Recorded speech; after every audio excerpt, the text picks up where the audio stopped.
السلام عليكم ورحمة الله وبركاته. الحمد لله والصلاة والسلام على رسول الله وعلى آله وأصحابه ومن تبعهم بإحسان إلى يوم الدين، أما بعد. فقد قال الله تعالى: رب اشرح لي صدري ويسر لي أمري واحلل عقدة من لساني يفقهوا قولي ربي زدني علما. எல்லாம் வல்ல அல்லாஹ்வின் நல்லடியார்களே, அன்புக்குரிய சகோதரர்களே,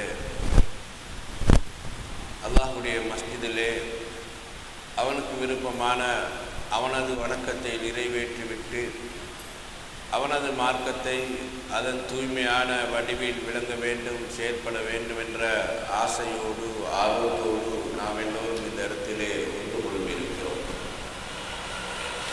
அன்பார்ந்த சகோதரர்களே, அல்லாஹ் ரப்புல் ஆலமீன் நம்முடைய வாழ்க்கையை மிக தூய்மையானதாகவும் பரிசுத்தமானதாகவும் ஆக்கிக் கொள்வதற்கு அடிப்படையாக நமக்கு சொன்ன ஒரே ஒரு விஷயம் தக்வாவை பேணிக் கொள்ளுங்கள் என்பதுதான். எப்போது ஒரு முஸ்லிமிடத்திலே தக்வா சரியாக புரிந்து கொள்ளப்படுகிறதோ, எப்போது அந்த தக்வாவின் அடிப்படையில் அவன் வாழ ஆரம்பிக்கிறானோ, அப்போது அவனுடைய நடைமுறை வாழ்க்கை மிக தூய்மையானதாக அமையும். அந்த வாழ்க்கை என்பது அல்லாஹ்வினால் நமக்கு தரப்பட்ட அந்த வாழ்க்கை மிக தூய்மையானதாக அமையும். அதன் மூலமாக இந்த உலகத்திலேயும் நாங்கள் அல்லாஹ்வுடைய நல்லவர்கள் என்ற அந்த பட்டியலில் சேர்க்கப்படுவோம். மறுமையில் அந்த மேலான ஜன்னத்திலே நாங்கள் அனைவரும் நுழைவிக்கப்படுவோம். மனிதனுடைய வாழ்க்கை அடிப்படை அம்சம் தக்வாவை கொண்டுதான் நிலைநாட்டப்பட்டிருக்கிறது. எனவே இப்னு அப்பாஸ் ரலியல்லாஹு அன்ஹு அவர்களிடத்திலே யாராவது வந்து பயணம் போறேன்னா நீ தக்வாவோடு இருந்து கொள் என்றவர்கள் ஒரு நசியத் செய்யக்கூடியவர்களாக இருந்தார். நாம் போகிற பயணத்திலே நமக்கு தக்வா என்று சொன்னால் நம்ம சுற்றி 1000 பிரச்சனைகள் நமக்கு வரக்கூடும். 1000 பிரச்சனைகள் நம்மளை சுற்றி வரக்கூடும்.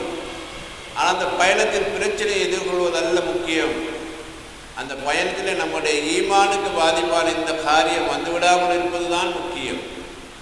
எனவே தான் ரசூல் ஸல்லல்லாஹு அலைஹி வஸல்லம் சொன்னார்கள், எங்கிருந்தாலும் நீ அல்லாஹ்வை பயந்து கொள் என்று சொல்கிறார்கள். அப்போ எங்கிருந்தாலும் அல்லாஹ்வை பயந்து கொள் என்று சொன்னால் எங்கிருந்தாலும் அவன் நம்மளை பார்த்து கொண்டிருக்கிறான், நம்முடைய செயல்களை அவன் அவதானித்து கொண்டிருக்கிறான், அவனுக்கு நான் பதில் சொல்ல வேண்டும் என்ற அந்த அச்சம், அந்த பயம் உள்ளத்தில் எப்போது ஒரு மனிதனுடைய உள்ளத்தில் ஆழமாக பதிகிறதோ அப்போது அவனுடைய காரியம் நல்லதாக மாறும். அவனுடைய எல்லா காரியங்களும் நல்லதாக மாறும். அவனை சுற்றி 1000 பிரச்சனைகள் நடந்தாலும் பரவாயில்லை, 1000 பசாதுகள் வந்து போனாலும் பரவாயில்லை, எதையும் அவனுடைய தக்வாவின் மூலமாக வந்து அவன் அதை வெற்றி கொள்ளக்கூடியவனாக இருப்பான் என்பதை நாங்கள் புரிந்து கொள்கிறோம். இந்த அடிப்படையில் தான் நம்முடைய வணக்கங்களை பார்க்கிற போது கூட, குறிப்பாக நாம் இருக்கக்கூடிய இந்த ரமதானுடைய மாதத்தின் வணக்கத்திலே கூட அல்லாஹ் தஆலா நமக்கு இந்த நோன்பை அவன் தந்தது போது சொல்கிறான், லஅல்லக்கும் தத்தகூன், நீங்கள் எல்லோரும் தக்வா உள்ள மக்களாக மாற வேண்டும் என்பதற்காகத்தான் ரமதான் உங்கள் மீது கடமையாக்கப்பட்டிருக்கிறது என்று அல்லாஹ் சொல்கிறான். ரமதானுடைய நோக்கம் நாம் பசியில் இருக்கிறோமா, அது எவ்வளோ நேரம் நாங்கள் இருப்போம், எவ்வளோ நேரம் நாங்கள் தாக்கு பிடிப்போம் என்பதுக்கு அல்ல ரமதான். தாகத்தோடு இருப்போம், அது எவ்வளோ நேரம் இருப்போம், எவ்வளோ நேரத்துக்கு நமக்கு அது தாக்கு பிடிக்கும் என்பது ஒவ்வொரு மனிதனிடத்தில் அளவிடுவதற்கல்ல அந்த ரமதான். தாகமும் பசியோடு இருந்து மனிதன் தன் இச்சையோடு எப்படி அவன் போராடுகிறான் என்பதுதான் முக்கியம். அந்த இச்சையை கட்டுப்படுத்துவதற்காக அவன் எப்படி வாழ்கிறான் என்பதுதான் முக்கியம். அந்த வாழ்க்கை தான் அவனுக்கு ரமதான் அல்லாத காலத்தில் அவன் வாழ்வதற்கான ஒரு பயிற்சி களமாக அமைகிறது. அதுதான் முக்கியம். அதற்காக வேண்டி அல்லாஹ் ரப்புல் ஆலமீன் இந்த ரமதானிலே நமக்கு மிக பேணுதலான பக்குவமான ஒரு வாழ்க்கையை கையாள்வதற்கு தருகிறான். அது ரமதான் அல்லாத காலங்களில் நடைமுறைப்படுத்துவதற்காக தருகிறான். இந்த அடிப்படையில் தான் நமக்கு இஸ்லாத்தினுடைய ஒழுக்க ரீதியான நடைமுறைகள், போதனைகள் எல்லாம் நமக்கு சொல்லப்பட்டிருக்கிறது. இன்றைய நிகழ்ச்சியிலும் கூட அது அதிகரித்து வரக்கூடிய ஒழுக்க சீரழிவு, அதுக்கு இஸ்லாம் சொல்லக்கூடிய தீர்வு எப்படி இருக்கும் என்ற ஒரு விடயம்தான் உங்களுக்கு பேசப்படக்கூடிய ஒரு பேசு பொருளாக தரப்பட்டிருக்கிறது. அன்பார்ந்த சகோதரர்களே, ஒரு முஸ்லிமிடத்திலே தக்வாவோடு அமைந்த வாழ்க்கை அமைகிற போது ஒழுக்கம் என்பது அவனிடத்தில் மிக சீரானதாக அமையும். எப்போது அவனிடத்தில் தக்வா இல்லாமல் போகிறதோ அப்போது ஒழுக்கம் என்பது மிக கீழானதாக மாறும். இன்றைக்கு உலகத்தை நாம் எடுத்து பார்த்தோம் என்று சொன்னால் மனிதன் அறிவியல் ரீதியில் உச்சகட்டத்தை அடைந்திருக்கிறார். இப்போ பார்க்குற இந்த உலக அறிவியல் நிகழ்வுகளை பார்க்கிற போது, கண்டுபிடிப்புகளை பார்க்கிற போது நமக்கு ஆச்சரியமாக இருக்கு. இதுக்கு மேலாலும் இன்னும் அறிவியல் வளருமா? இதுக்கு மேலாலும் இன்னும் ஆச்சரியமான கண்டுபிடிப்புகள் வளருமா? இதைவிட மனிதன் வேகமாக போகக்கூடிய ஒரு காலம் வருமா என்ற ஒரு ஆச்சரியத்தில் இன்றைக்கு நாம் வாழ்ந்து கொண்டிருக்கிறோம். ஒரு 50 வருடத்துக்கு முன்னால் போனால் இலங்கையிலே நமக்கு செல்போன் என்பது கிடையாது. யாராவது ஒரு கடிதம் போட்டால் அந்த கடிதம் ஒரு குறிப்பிட்ட ஒரு 7 நாளுக்கு பிறகு தான் இலங்கைக்குள்ளேயே கிடைக்கக்கூடியதாக இருக்கும். வெளிநாடுக்கு போனால் 2 வாரங்களுக்கு பின்னால் கிடைக்கும். அப்படி இந்த ஒரு காலத்தில் நாம் இப்போ இலங்கையில் பார்த்து கொண்டிருக்கிறோம். ஒவ்வொருக்கு நாம் இப்போ இங்கிருந்து கொழும்புக்கு ஒருவருக்கு ஒரு செய்தி அனுப்பும் குடும்பத்தாருக்குன்னு சொன்னால் நான் ஒரு கடிதம் எழுதியிருக்கிறேன். அந்த கடிதம் போய் சேர 7 நாள் ஆகும். அவர் அங்கேருந்து எனக்கு ரிப்ளை பண்ணுவார். அது இங்கே வந்து சேர 7 நாள் 14 நாள் போகும் சரியாக அந்த கடித விவகாரங்களை பார்ப்பது.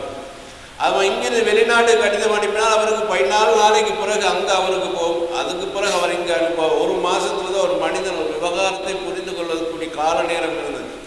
இன்றைக்கு கையில் இருக்கக்கூடிய செல்போனில் ஒரு விரலை நசுக்கினால் போதும் உலகம் பூராவும் அவன் தொடர்பு கொள்ளக்கூடிய காலமாக மாறியது. ஒரு விரலை நசுக்கினால் போதும் அவன் நேரடியாக லைவாக அவனோடு இருந்து ஃபேஸ் டு ஃபேஸ் பார்க்கக்கூடிய அளவுக்கு உலகம் வேகமாக வளர்ந்திருக்கிறது. இன்னும் கொஞ்சம் இப்போ மாறி இருக்கிறது. இப்போ அவன் கையில் கட்டக்கூடிய கடிகாரத்தில் கூட இப்போது அவனால் பேச முடிகிறது, அதனூடாக மெசேஜ் அனுப்ப முடிகிறது, அதன் மூலமாக தொடர்பு கொள்ள முடிகிறது.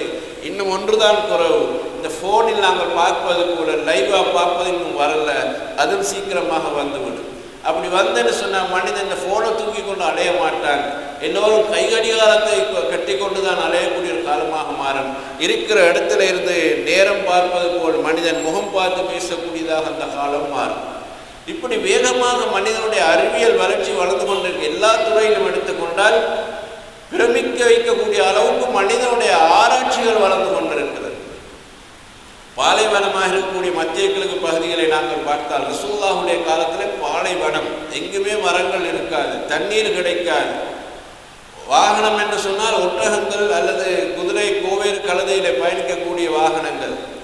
நிழலுக்கு ஒதுங்கக்கூட ஒரு மரம் கிடையாத ஒரு காலம். இன்றைக்கு உலகத்தில் எல்லா நாடுகளிலும் இருக்கக்கூடிய பாலைவனங்கள் எல்லாம் அது ஒரு சோலைவனமாக மாற்றப்பட்டு கொண்டிருக்கக்கூடிய ஒரு அறிவியல் புரட்சி, அற்புதமான ஒரு புரட்சி.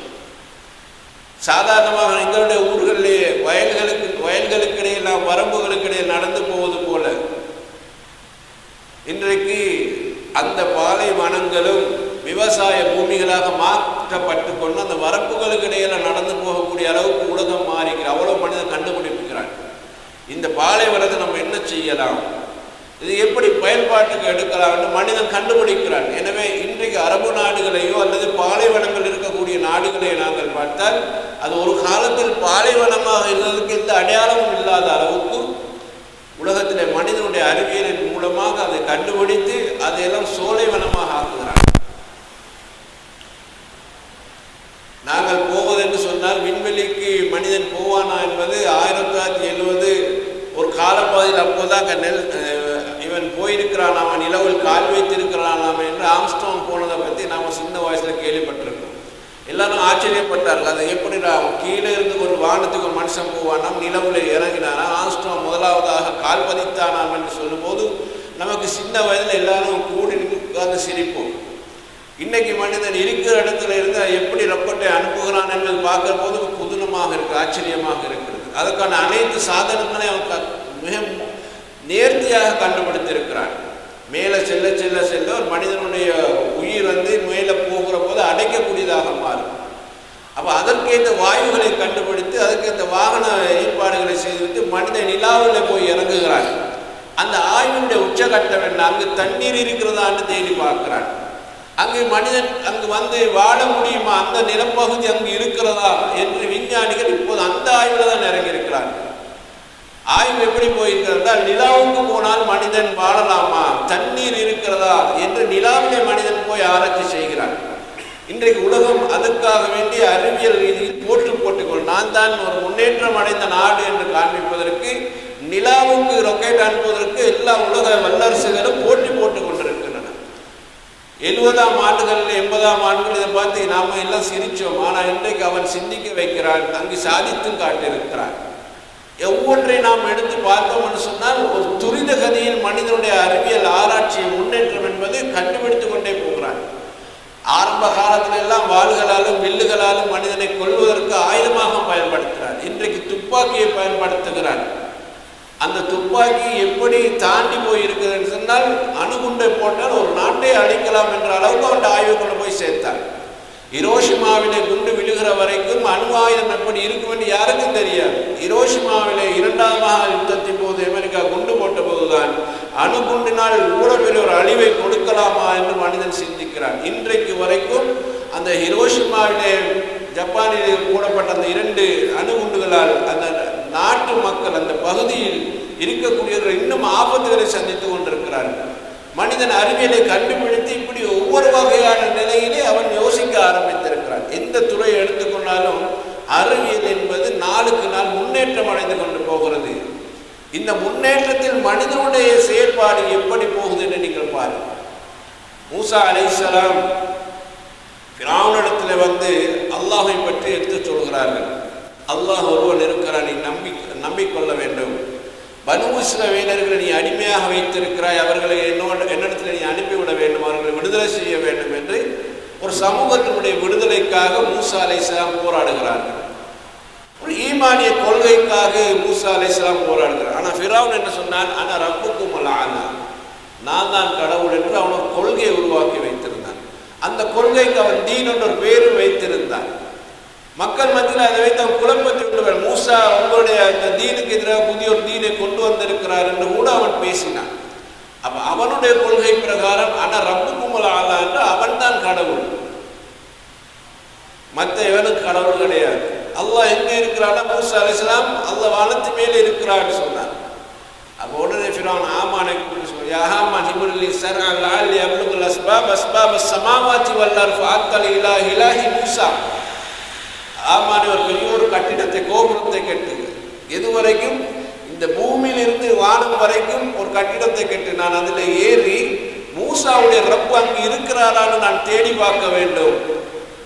அப்படி இல்லை என்றால் மூசா பொய் சொல்கிறதாக நான் பார்க்கிறேன் என்று ஃபிரௌன் அன்றைக்கு சொல்கிறான். அவனுடைய அன்றைய கால வசதிக்கு ஏற்ப ஒரு கட்டிடத்தை அப்படி கட்டி கட்டி கட்டி வானத்தினுடைய முகடு வரை போகலாம் என்று அவன் யோசித்தான். அவன் சொன்னான். குர்ஆன் அல்லாஹ் சொல்கிறான் இப்படியெல்லாம் சொன்னான் என்கிறான். அப்ப அவன் என்ன நினைக்கிறான்? அப்படி கட்டி வானத்தில் அல்லாஹ் இருக்கிறானா என்று நாங்கள் தேடி பார்ப்போம், இருந்தால் இல்லை என்றால் மூசா பொய் சொல்கிறார். இது அல்லாஹ் குர்ஆனிலே சொன்னான். ரஷ்யாவிலே முதலாவதாக விண்வெளி ஆராய்ச்சி கண்டுபிடிக்கப்பட்டது. ரஷ்யாவில் கண்டுபிடிக்கப்பட்டது. அந்த விண்வெளிக்கான ஆய்வு ராக்கெட் அனுப்பப்பட்டது. அப்போ அன்றைய ரஷ்யாவினுடைய பிரைம் மினிஸ்டர் சொன்னார், நாங்கள் விண்வெளிக்கு ஆய்வுக்காக அனுப்பினோம், ராக்கெட்டில் அனுப்பினோம், அங்கு ஒரு கடவுள் இருப்பதாக நாங்கள் தேடி பார்த்து கிடைக்கவில்லை என்கிறார். ஃபிரௌனை பொறுத்தவரை ஒரு கட்டிடத்தை கட்டி கடவுளை தேட ஆரம்பித்தான்.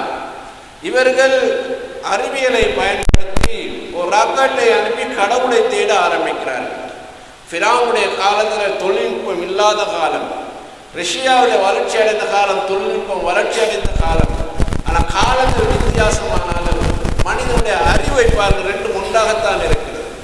ஃபிரௌனுக்கு தொழில்நுட்பம் இல்லைனாலும் கடவுளை தேட வேண்டும் என்று இவன் தொழில்நுட்பம் வளர்ந்து முதலாவது ராக்கெட்டை அனுப்பிய போது சொன்னால் கடவுளை தேடினால் கிடைக்கவில்லை என்றார். என்ன வித்தியாசம் நடந்தது? அறிவியல் ஒரு மாற்றம் நடந்தது, புரட்சி நடந்தது. ஆனால் கொள்கையில் ஏதாவது புரட்சி நடந்ததா? நடக்கல். அறிவியல் வளர்கிற போது மனிதன் சிந்தனை வளர்ந்தது. ஆனால் அவனுக்கு கடவுளை பற்றிய அறிவுக்கு அவன் சிந்தனையை பயன்படுத்தினால் அவன் பயன்படுவான். ஃபிரௌனை மாதிரியே அவனும் பேச தொடங்கினான். ஃபிரௌனை மாதிரி அவனும் இறை கொள்கை கோட்பாட்டை நிராகரிக்க தொடங்கினான். அது இன்றைக்கு வரைக்கும் இருக்கிறது. லூத் அலைஹிஸ்ஸலாத்துடைய காலத்திலே அந்த ஆண் புணர்ச்சி என்பது மலிந்து இருந்த காலம். முதலாவது உலகத்தில் கண்டுபிடித்தவர்கள் அவர்கள் தான். அது இன்றைக்கு LGBT என்று சொல்லுவார்கள். ஆணோடும் பெண்ணோடும் உணர்வதும் திருமணம் முடிப்பதும் என்பதை சொல்வார்கள். லூத் அலைஹிஸ்ஸலாம் அவர்களை அல்லாஹ் தஆலா அனுப்புகிறான். ஒரு ஒழுக்க சீர்கேட்டுக்கு எதிரான ஒரு நபியாக அனுப்புறது முதல் நபி அவர்தான். உலகத்திலே ஒழுக்க சீர்கேடுகள் மடிந்திருந்த போது அந்த ஒழுக்க சீர்கேடுகளை கண்டித்து மனிதன் ஒழுக்க பண்பாடு உள்ளவனாக வளர வேண்டும் என்ற அந்த பண்பாட்டை கற்றுக் கொடுப்பதற்கு உலகத்துக்கு அனுப்பப்பட்ட முதல் இறை தூதர் அவர்தான். அவர் என்ன சொல்கிறார்? அந்த சமூகத்திலே இது ஒரு அசிங்கமானது, இந்த செயலை நீங்கள் செய்ய வேண்டாம், ஆணோடு இணைவது கூடாது என்று ஒழுக்க சீர்கேட்டுக்கு எதிரான ஒரு பிரச்சாரத்தை அவர் முன்வைக்கிறார். ஆனால் அந்த சமுதாயம் அதை ஏற்றுக்கொள்ளவில்லை. அவர் அறிவுபூர்வமாகவும் எடுத்து சொல்கிறார், ஆணை மனமுடிக்க கூடாது, என்னுடைய பெண் மக்கள் இருக்கிறார், அவர்களை நீங்கள் மனமுடித்துக் கொண்டு குடும்பம் நடத்துங்கள், வாழ்க்கை நடத்துங்கள் என்று அவர் தன் குடும்பத்தில் உள்ள பெண்களையும் கூட ஒரு நல்ல கட்டுக்கோப்பான குடும்ப வாழ்வுக்கு ஒரு ஆண் பெண்ணோடு வாழ்வது தான் முறை, ஒரு ஆணோடு வாழ்வதோ ஒரு பெண்ணோடு வாழ்வதோ அது முறை அல்ல, அது சீர்கேடு. இந்த அனாச்சாரத்துக்கு எதிராக அவர் எவரோ போராடி பார்த்தார். ஆனால் அந்த சமுதாயம் அதை ஏற்றுக்கொள்ளவில்லை. பிறகு அல்லாஹ்வினால் அவர்கள் அடிக்கப்பட்டார். இன்றைய உலகத்துடைய காலம் அறிவியல் வளர்ந்த காலம். அது அன்றைக்குத்தான் அவன் அப்படி அறிவில்லாமல் கேடுகட்ட ஒரு காரியத்தை அவன் ஆகும் என்று சொன்னான் என்று லூத் அலைஹிஸ்ஸலாம் சமுதாயத்தை அப்படி பார்த்தால், இன்றைக்கு இவன் அறிவியல் வளர்ந்த காலம் தானே, எல்லா துறையிலும் ஆராய்ச்சிகள் நடக்கின்ற காலம் தானே, மனிதனுடைய சுகாதாரத்தை பற்றி அதிக அளவு அக்கறை கொடுக்கக்கூடிய ஒரு காலம் தானே, மனிதன் எந்த உணவை உண்டால் அவனுக்கு அலாதியான நோய்கள் உண்டாகும் என்பதை துல்லியமாக கண்டுபிடிக்கிற காலம் தானே. அப்ப இன்றைக்கு உலகத்துல மனிதன் வாழ்வதற்கு அவனுடைய சுகாதாரத்துக்கு என்னென்ன கேடுகள் எல்லாத்தையும் சொல்லக்கூடிய ஒரு காலம். ஒரு தண்ணீர் பாட்டில் எடுத்துக்கொண்டாலும் இந்த பிளாஸ்டிக் போத்தல் இவ்வளவு நாளைக்கு தண்ணி வச்சு குடிக்காதீர்கள், அது உடலுக்கு கேடு என்று சொல்லக்கூடிய அளவுக்கு அறிவியல் புரட்சி இருக்கிறது. ஆனால் அவன் பாருங்கள், அந்த ஹோமோசெக்ஸ் அல்லது லெஸ்பியன் என்று சொல்லக்கூடிய அந்த ஓரினை புணர்ச்சியை மனிதன் இன்னைக்கு சட்டமாக்கி வைத்திருக்கிறான். அதற்கு பேர் என்ன? அது தனி மனித உரிமை. அவன் வாழ்றது அவன் வாழ்ந்து போகட்டுமே, நீங்க ஏன் அதுல கையடிக்க போறீங்க? நீங்க ஏன் அதை கூடாது என்று சொல்ல போறீங்க? அது உங்களுக்கு தேவையில்லாத. ஒரு ஆண் பெண்ணை முடிப்பதற்கு உரிமை இருக்கிறது போல ஒரு ஆணுக்கு ஒரு ஆணை மனம் முடிக்கலாம், ஒரு பெண்ணுக்கு ஒரு பெண்ணை மனம் முடிக்கலாம் என்ற உரிமையை இன்றைக்கு ஐரோப்பா உலகம் அது சட்டபூர்வமாக ஆக்கியிருக்கிறது. அது எப்படி சட்டபூர்வமாக்குறது என்று சொன்னால், பாராளுமன்றத்துக்கு ஒரு மசோதா கொண்டு வரப்படுகிறது, அது பாராளுமன்றத்தில் விவாதிக்கப்படுகிறது, அந்த விவாதத்தின் மொழியில் பெரும்பான்மையினர்களுடைய ஆதரவின் மூலமாக சட்டபூர்வமாக்கப்படுகிறது என்ற அளவு காலத்தில் வாழ்கிறோம் நாங்கள். அப்போ ஐரோப்பா உலகத்தை பொறுத்தவரையில் இது அங்கீகரிக்கப்பட்ட ஒரு காரியம். உங்களுக்கு தெரியும், கடந்த ஒரு 20 வருஷம் அல்லது 15 வருஷத்துக்கு முன்னால் இலங்கையிலும் இந்த எல்ஜிபிடி நாங்கள் சட்டபூர்வமாக ஆக்கணும், அப்போ உங்களுக்கு பொருளாதார ரீதியாக நாங்கள் உதவி செய்வோம் என்று அந்த மேற்கத்திய உலகம் வந்தது. இந்த நாட்டுக்குள்ளே இதை நீங்கள் அனுமதிக்க வேண்டும் என்று சொன்னார்கள். அப்போ அது ஒரு மிகப்பெரிய ஒரு பேச்சாக இந்த நாட்டிலே அன்றைக்கு இருந்தது ஒரு காலம். அதாவது 94ஆம் ஆண்டு ஆட்சி மாற்றம் ஏற்பட்டதுக்கு பிறகு இந்த பிரச்சனை வந்தது. அப்ப அந்த நாட்டில் இது ஒரு அரசியல் பிரச்சனை போல பேசப்பட்ட ஒரு காலம். இது எடுப்பதா இல்லையா பலதரப்பட்ட விவாதங்கள் நடந்து கொண்டிருந்த காலம். ஆனால் அரசாங்கம் அதை ஏற்றுக்கொள்ளவில்லை. இங்கே பன்முக கலாச்சார சமூகம் ஒன்று இருக்கிறது, அங்கு அங்கீகரிக்க மாட்டார்கள், நிராகரித்து விட்டார்கள். ஆனால் இன்றைக்கும் அந்த அழுத்தம் இருந்து கொண்டுதான் இருக்கிறது. எங்களோட நாட்டிலையும் இன்றைக்கு அப்படியான கேடுகட்ட காரியங்களை செய்கிறவர்கள் இருந்து கொண்டுதான் இருக்கிறார்கள். அதனுடைய அடையாளங்கள், சின்னங்கள், கொடிகள் எல்லாம் உங்களுக்கு தெரியும். அப்ப என்ன நடந்தது என்றால், அறிவியல் மனிதனுக்கு எதை கற்றுக் கொடுக்கிறது?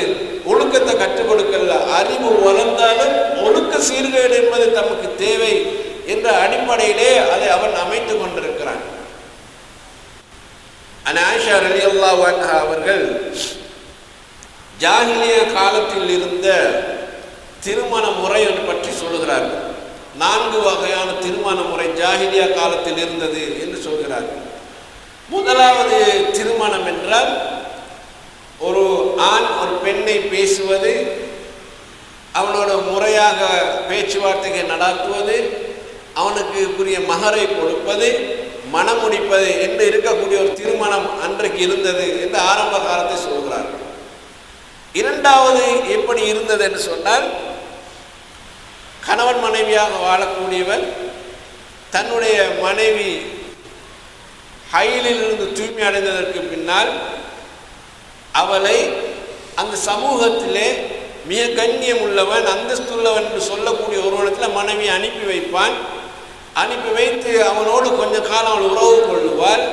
அதன் மூலமாக அவன் கருத்தரித்தால் இவளுக்கு பிள்ளை உண்டாகிவிட்டது என்று விளக்கினால் அப்போதுதான் அவன் தன்னுடைய மனைவியை தன்னிடத்திலே அழைத்து கொள்வான். அவளுக்கு பிறந்த அந்த குழந்தையை தன்னுடைய பிள்ளையாக சொல்லிக் கொள்வதில் அவன் பெருமை அடைவான். எப்படியான கலாச்சாரம் பாருங்க, ஜாயிலியா கால கலாச்சாரம். தன்னை மனைவி இன்னொருத்தண்ட அனுப்பி அது செல்வாக்குள்ளவனாக அவன் சமூக அந்தஸ்து பெற்றவனாக இருக்கணும். அவன்கிட்ட அனுப்பி அவன் மூலமாக இவன் குழந்தையை உருவாகி கொண்டு வந்தால் அப்போ இவன் எப்படி கண்ணியம் அடைகிறான் என்றால், எனக்கு பிறக்க போகிற குழந்தை சமூக அந்தஸ்து பெற்றவர்களோட புள்ள அப்படி என்றதில் அவன் பெருமை அடைந்தான் என்றார்கள் சொல்கிறார். இது ஒரு வகையான ஜினா அந்த காலத்தில் இருந்தது. ஆனால் திருமணம் முடித்த பிறகு அது அப்படி செய்வதை அவங்க அனுமதிச்சிருந்தார்கள். இரண்டாவதாக சொன்னார்கள், இன்னொரு முறை ஒன்று இருந்தது. 10 பேருக்கு குறைவாக, அதாவது ஒரு 7-8 நபர்களோடு ஒரு பெண் உறவு கொள்வாள். அந்த உறவின் மூலமாக அவள் கருத்தரித்து குழந்தை பெற்றெடுத்த பிறகு அவளோடு உறவு கொண்டு அந்த 7 பேரும் அழைப்பாள். அந்த 7 பேரை பார்த்து, இதுதான் உண்ட பிள்ளை, நீ எடுத்துட்டு போ, நீ தான் அந்த பிள்ளைக்கு வாப்பாண்டவள் சொல்லுவாள். அவனும் மறுக்காமல் ஏற்றுக்கொள்வான் என்று ஆயிஷா ரலியல்லாஹு சொல்கிறார். இப்படி ஒரு கலாச்சாரம் அன்றைக்கு இருந்தது. 7 பேருக்கும் பிறந்த பிள்ளைகள் அவள் யார் இவன் நீ தான் அந்த பிள்ளைக்கு வாப்பாண்டவள் யாரை கையை காட்டுகிறாளோ அவன் அதை அங்கீகரிப்பான், நிராகரிக்க மாட்டான். இது ஒரு முறை. இது 3வது முறை. 4வது ஒரு முறை ஒன்று இருந்தது என்னால், வீட்டு வாசலில் ஒரு கம்பத்தை நட்டி விடுவாள், கொடியை கட்டி விடுவாள். அந்த அடையாளம் என்னென்னா, இது ரெட் லைட் ஹவுஸ் என்றது தான் அந்த அடையாளம். அப்போ இந்த அடையாளத்தை பார்த்து நிறைய பேர் அந்த பெண்ணிடத்தில் வந்துட்டு போவார்கள். அவள் அந்த வரப்போகக்கூடியவள் எல்லாம் அவள் கவனித்துக் கொள்வாள். இவர் வந்தார், இவர் வந்தார், இவர் வந்தார் என்று எல்லாம் கவனித்து வைத்துக் கொள்வாள். அவளுக்கு பிள்ளை பிறந்துட்டுன்னு சொன்னால் அவள் அந்த வந்தவர்கள்லாம் அழைத்து, நீங்கள் இந்த பிள்ளைக்கு வாப்பாவா இருந்துட்டு போங்கன்னு சொல்வார். அதை அவன் ஏற்றுக்கொண்டு போவான் என்ற நிலைமை அன்றைக்கு இருந்தது என்று அன்னை ஆயிஷா ரலியல்லாஹு அன்ஹா அவர்கள் அறிவிக்கிறார்கள். அந்த காலத்தை பொறுத்த வரையில் இந்த ஜினா என்பது பல வகையான திட்டங்களின் அடிப்படையிலே அது ஒரு குடும்ப வாழ்க்கையிலே சாதாரணமான ஒரு அடிப்படையில் கொண்டு போகப்பட்டது என்ற செய்தியை நாங்கள் பார்க்கிறோம். இன்றைக்கு உலகம் எப்படி இருக்கிறது? அது எவனுக்கோ பிறந்த பிள்ளை எப்படின்னா ஒருத்தனுக்கு வாப்பாவாக முடியும்னு நாங்கள் கேட்போமா மாட்டோமா? 7 பேருக்கு ஒரு பெண் உறவு கொண்டு இவனுக்கு நீ தான் அப்பன் என்று சொன்னால் அந்த பிள்ளைக்கு அசிங்கம் என்று நாங்கள் சொல்வோமா இல்லையா? ஆனால் அந்த சமூகம் அதை சிறப்பாக ஏற்றுக்கொள்ளும். அதே நடைமுறை இன்றைக்கு உலகத்தில் இருக்கத்தான் செய்யுது. எந்த வித்தியாசம் இல்லாமல் உலகம் இது அப்படியே ஃபாலோ பண்ணி வருகிறது. இன்னும் சொல்ல போனால் ரெட் லைட் ஏரியா என்பது சில பகுதிகளில் நாடுகளிலே அது அங்கீகரிக்கப்பட்டது. இப்போ பம்பாய் போன்ற நாடுகளுக்கு, பிலிப்பைன்ஸ் போன்ற நாடுகளுக்கு நீங்கள் போனீங்கன்னு சொன்னால் அது சாதாரணம். அந்தந்த ஏரியாவுக்கு அவங்க போவாங்க, அந்த ஏரியாவிலேருந்து வருவாங்க. இது அமெரிக்காவில் இருக்குது, ரஷ்யாவில் இருக்குது, பிரிட்டனில் இருக்குது, ஃப்ரான்ஸில் இருக்குது, எல்லா நாடுகளிலும் இது இப்போ சாதாரணம். ரெட் லைட் ஏரியா என்பது நீங்கள் விரும்பினா பேத்துவாங்க. அதில் சட்டம் உங்களுக்கு அனுமதி தந்திருக்கிறது. சட்டம் அனுமதி கொடுக்கிறது. ஒரு பெண் எப்படி அவளுடைய வாழ்க்கையில் அவள் தீர்மானிக்கட்டும். அப்போ இந்த அசிங்கத்தை இன்றைக்கு உலகம் ஏற்றுக்கொள்கிறது. அவளுக்கு புள்ள பிறந்தன்னு சொன்னால் லவ்லி பேபின்னு அதுக்கு பேர் வைத்திருக்கிறார். லவ்லி பேபி யாருக்கு பிறந்த பிள்ளைன்னு தெரியாது. அவன் எத்தனையோ பேர் அந்த பெண்ணிடத்தில் வந்து போயிருக்கிறார்கள். ஆனால் அவள் கருத்தரித்து பிள்ளையை பெற்றெடுத்து விட்டாலே அந்த பிள்ளைக்கு இவங்க ஒரு கண்ணியமான பேர் சூட்டுகிறார்களாம். அந்த பேர் லவ்லி பேபியாம். எப்படி இந்த உலக நாகரிகத்தின் பேரால், அறிவியல் ரீதியில் பேரால் வளர்ச்சி அடைகிறது என்று பாருங்கள். இதை உலகம் அப்படியே ஏற்றுக்கொள்கின்ற மாற்றம் இல்லை. ஆனால் அறிவியல் அவன் விண்ணுக்கு போய் வருகிறான், விண்ணில் ஆராய்ச்சி செய்கிறான். நடைமுறையில் அவன் மண்ணில் புதைக்கப்பட வேண்டிய காரியத்தை செய்து கொண்டிருக்கிறான். எவ்வளவு மோசமான ஒரு காரியம் அது இன்றைக்கு ஏற்றுக்கொண்டிருக்கிறது. இப்போ எங்களுடைய நாடுகள் இல்லை, சாதாரணமாக 5 ஸ்டார் 7 ஸ்டார் என்ற ஹோட்டல்கள் அடித்தா அதில் ஒரு பிரிவு இந்த சினாக்கிட்ட ஒதுக்கப்பட்டு இருக்கிறது. அது ஏற்றுக்கொள்ளப்பட்டு இருக்கிறது. எங்களை போன்ற நாடுகளில் அந்த ஏற்றுக்கொள்ளப்பட்ட பகுதிகளில் போய் அந்த சினாவை செய்தால் சட்டம் அங்கீகரிக்கும். ஏற்றுக்கொள்ளப்படாத பகுதியில் சினா நடந்தால் சட்டம் இல்லை, அதுக்கு தண்டனை என்று அப்படி ஒன்று கொண்டு வந்து வைத்திருக்கிறார்கள். அதில் கூட ஒரு ஸ்டார் லெவலில் அதை அப்படியே ஃபாலோ பண்ணி கொண்டு போகிறார்கள். ஜாஹிலி அன்றைக்கு ரசூலுல்லாஹ்வுடைய காலத்தில் அவங்க மதுவை தடை செஞ்சாங்க. அதுக்கு அந்த குறிப்பிட்ட ஒரு சில மதுகள் தான் இருந்தது. ஆனால் இன்றைய காலத்தை பாருங்கள், மது இல்லாத நாடுகளே கிடையாது. மது இல்லாத நாடுகளே கிடையாது. இன்னொரு வார்த்தையில் சொல்ல போனால் ஒவ்வொரு அரசாங்கமும் மதுவின் மூலமாகத்தான் கூடுதலான லாபத்தை பெறுகிறது, மதுவிற்கு தான் கூடுதலான வரியை அறவிடுகிறது. அதன் மூலமாக நாட்டுக்கு நாங்கள் அபிவிருத்திக்கு பணத்தை ஒதுக்குறோம் என்றால் மது விற்பனையின் மூலமாகத்தான் என்ற அளவுக்கு இந்த நாட்டுடைய பட்ஜெட் பாஸ் பண்ணப்படுற நேரத்தில் நீங்கள் பார்த்தா விளங்கிப்பீங்க. அப்போ ஒவ்வொரு நாட்டிலும் இதுதான் கதை. இந்தியாவில் குறிப்பாக தமிழ்நாட்டில் ஒரு பெரிய ஒரு போராட்டம் நடந்து கொண்டிருக்கு, இந்த மதுவை ஒழிக்கணும் என்று. இதை எப்படி ஒழிக்க முடியாது. அந்த நாட்டினுடைய பட்ஜெட்டில் மிக முக்கியமான பகுதி மதுவின் மூலமாகத்தான் அந்த தமிழ்நாடே உழைக்கிறது. அரசாங்கம் மக்களை பாதுகாக்கிறதா அல்லது அழிக்கிறதா என்ற ஒரு கேள்வி வருகிறது. இப்போ மதுவுக்கு அடிமையாகிட்டான்னு வைங்க, அந்த மதுவுக்கு அடிமையாகினா அவன் எத்தனையோ தரப்பட்ட நோய்க்கு அவன் ஆளாகிறான். அவனோட குடும்பம் சீரழியும் ஒன்று, அவனுக்கு மனைவிக்குன்னு எப்பவும் தகராறாக இருக்கும், அவனுக்கும் பிள்ளைக்குன்னு எப்பவும் தகராறாக இருக்கும். அந்த குடும்ப வாழ்க்கையில் மூன்றாவது ஒரு நபர் தலையிட்டு அந்த வாழ்க்கையை நாசமாக்குவான், அது ஒரு பக்கம் போய் கொண்டிருக்கும். இதெல்லாம் பார்க்க முடியாமல் பிள்ளைகள் அந்த குடும்பத்தை விட்டு விரண்டு விடுவார்கள், அது இன்னொரு பக்கம் நடந்து கொண்டிருக்கும். மனைவியுடைய வாழ்க்கை ஒரு கேள்விக்குறியாக மாறும். இவன் இருந்துட்டான், அந்த குடும்பம் அனாதையாகிவிடும். எத்தனையோ சீர்கேடு இருக்கு இந்த மதுவினால் ஒரு குடும்பம் அழியறதுக்கு. சில நேரம் வாப்பா பிள்ளையை கொள்றான், பிள்ளை வாப்பா கொள்றான், மனைவியை கணவன் கொள்றான், கணவன் மனைவியை கொள்றான், எல்லாம் மதுவினால் வரக்கூடிய பிரச்சனைகள். ஆனால் அதில் ஒரு அரசாங்கம் என்ன செய்யற பட்ஜெட்டில் ஒரு பகுதியை ஒதுக்குது, இவங்களுக்கு புனருத்தாவல் அளிப்பதற்காக வேண்டி அரசாங்கம் ஒரு தொகையை ஒதுக்கிறது. யாருக்கு? மது அரசாங்கத்தான் அனுமதிக்கிறது, அதற்கான லைசன்ஸும் கொடுக்கிறது. மதுவினால் அவன் கேடு கெட்டு போகிறான், அவன் நோயாளியாக போய் அங்கு சிகிச்சைக்காக வேண்டி வந்தால் கவர்மெண்ட் அதற்காகவும் பணத்தை கொடுத்து அவனை சுகப்படுத்தி போடா ராஜா மறுபடி போய் குடிச்சிட்டு வா, அவனுக்கு நாங்கள் வெயிட்டிங்கில் நிற்கிறோம் என்ற மாதிரி அவனை தூண்டி அனுப்புது. அப்போ இது என்ன அறிவியலில் மனிதன் இந்த கண்டுபிடிப்பை கண்டுபிடிச்சான்? ஏதோ அடிப்படையை வச்சு இவன் வாழ்க்கை அவன் சீராக்குறான்னு கேட்டால் ஒன்றும் கிடையாது. இதில் ஒன்றுமே கிடையாது என்று நமக்கு எல்லாருக்கும் சாதாரணமாக தெரியும். அல்லாஹ் தஆலா குர்ஆனில் சொல்றான், வலா தபர்ருஜின ஜாஹிலியத்தில் லூலா. அந்த ஜாஹிலியா காலத்தில் பெண்களே, நீங்கள் அலங்காரமாக அரைக்குறையாக அரை நிர்வாணமாக வெளியே திறந்தது போல நீங்கள் திரியாதீர்கள் என்று குர்ஆன் நமக்கு கட்டளையாக சொல்கிறது. ஒரு பெண் பாதுகாக்கப்படுகிறார், முத்து போல் பாதுகாக்கப்பட்டால் தான் குடும்பமும் அது மாதிரி பாதுகாக்கப்படும், ஒரு சமூகம் பாதுகாக்கப்படும். எனவே குர்ஆன் அதனால தான் பெண்களுடைய விவகாரத்தில் மிக முக்கியமான செய்திகளை நமக்கு சொல்கிறது. அதனால தான் இஸ்லாம் பெண்ணை பாதுகாக்க கடுமையான சட்டங்களை கொண்டு வந்தது. இந்த விபச்சாரம் எல்லாம் சாதாரணமாக்கப்பட்டதால் பாதிக்கப்படுறது யார்? பெண் தானே. அதுபோல ஒரு பெண் தன்னுடைய அலங்காரங்கள் எல்லாம் வெளியே காட்டி நடக்க ஆரம்பித்தால் என்ன நடக்கும்? எல்லா முசீபத்து சமூகத்துக்குள்ள வந்துடும். குர்ஆன் சொல்லுது, உங்கள் அலங்காரங்களை நீங்கள் அப்படி வெளியே காட்டி நடக்கூடாது, அரை குறையாக அரை நிர்வாணமாக போகக்கூடாது. ஒரு பெண் தன்னுடைய அலங்காரத்தை காட்டுவதாக இருந்தால், அரை குறைவாக காண்பிப்பதாக இருந்தால், அவள் நிர்வாணமாக நிற்பதாக இருந்தால் தன் கணவனுக்கு முன்னால் மட்டும்தான் அவள் நிற்க முடியும். அது மட்டும்தான் அவளுக்கு அனுமதி இஸ்லாத்தில், வேறு எவன் முன்னுக்கு நிற்க முடியாது. இன்றைக்கு பெண்களுக்கு என்ன நடக்கிறது? அறிவியல் வளர்ந்த காலம் தானே. அப்போ பெண்களை எவ்வளோ போற்றணும், எவ்வளோ கண்ணியமாக வைத்திருக்கணும். ஆனால் அந்த பெண்ணுடைய ஆடையை கொஞ்சம் கொஞ்சமாக குறைப்பதற்கு என்னென்ன வழிகள் இருக்கிறதோ அத்தனை புரோகிராம்களையும் நிகழ்ச்சிகளையும் இந்த உலகம் கண்டுபிடித்திருக்கிறது. ஒரு ஆணுக்கு கூட அப்படி கண்டுபிடிக்கல. நவீன ரக ஆடைகள் வருகிறது, நவீனமாக ஃபேஷன் என்று சொல்லி. இந்த ஃபேஷன் ஆடை ஒரு பெண் அணிந்தால் எப்படி இருக்கிறார்? ஒட்டுமொத்த அவளுடைய உள்ளே மறைக்க வேண்டிய அவளுடைய அந்த உடல் அங்கங்கள் அப்படியே வெளியில காண்பிக்கக்கூடிய மாதிரி தானே இருக்குது. ஆடை எவ்வளவு குறைத்து அவளை ஃபேஷன் மாடல் பெண்ணாக ஆக்க முடியுமோ அப்படி ஆக்குறதுக்கு தான் ஆடைகள் வடிவமைக்கப்பட்டிருக்கிறது. அப்படி கொண்டு வந்து அவர்கள் எங்கே நிறுத்துகிறார்கள்? அவளை அழகுராணி போட்டி கொண்டு நிப்பாட்டுகிறார், மிஸ் வேர்ல்டாக அவளை மாற்றுகிறார். என்னத்துக்கு அவள் மிஸ் வேர்ல்டு? உலகத்தில் ஏதாவது ஒரு சாதனையை சாதித்தாளா? மனிதன் வாழ்வதற்காக ஏதாவது ஒரு புரட்சிகரமான சிந்தனை அவள் உருவாக்கினாரா? ஏதோ ஒரு கண்டுபிடிப்பை கண்டுபிடித்தாளா? மனிதன் உயிர் வாழ்வதற்கு இவள் கண்டுபிடித்த மருந்து இதுதான் என்று அவர் சொன்னாளா? அவளோட உடம்பை அங்கங்களை எவ்வளோ மினுமினுப்பாக இதை காட்ட முடியுமோ அப்படி காட்டினால் அவளுக்கு ஒரு மகுடம் சூட்டுகிறார்கள், அவள் மிஸ் வேர்ல்டு. இதை தவிர அதில் என்ன இருக்குது?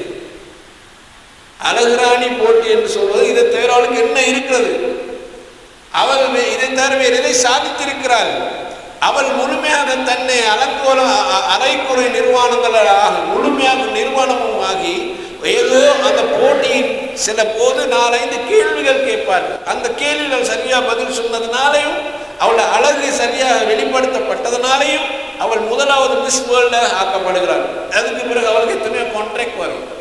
இந்த கான்ட்ராக்ட் எல்லாம் சைன் வைக்க எனக்கு ஒன்றுக்கும் இல்லை, உங்களுக்கு என்னத்துக்கு சைன் வைக்கப்படுன்னு உங்களுக்கு சிந்தித்தாலே புரிந்து கொள்ள முடியும். அப்போ பெண்ணுடைய ஆடை அலங்காரம் கொஞ்சம் கொஞ்சமாக குறைக்கப்பட்டு ஆண்கள் எல்லோரும் முதலைகளை போல வாயை திறந்து கொண்டு அவளை ருசிக்கின்ற ஒரு காட்சி பொருளாக அந்த பெண்ணை ஆக்கிவிட்டார்கள். இதுதான் அவளுக்கு உலகம் கொடுத்தக்கூடிய அந்தஸ்தை பார்க்கணும். அது எங்கட நாட்டிலே நடக்கும். இப்போ உலகம் பூராவும் அது அங்கீகரிக்கப்பட்ட உண்டு.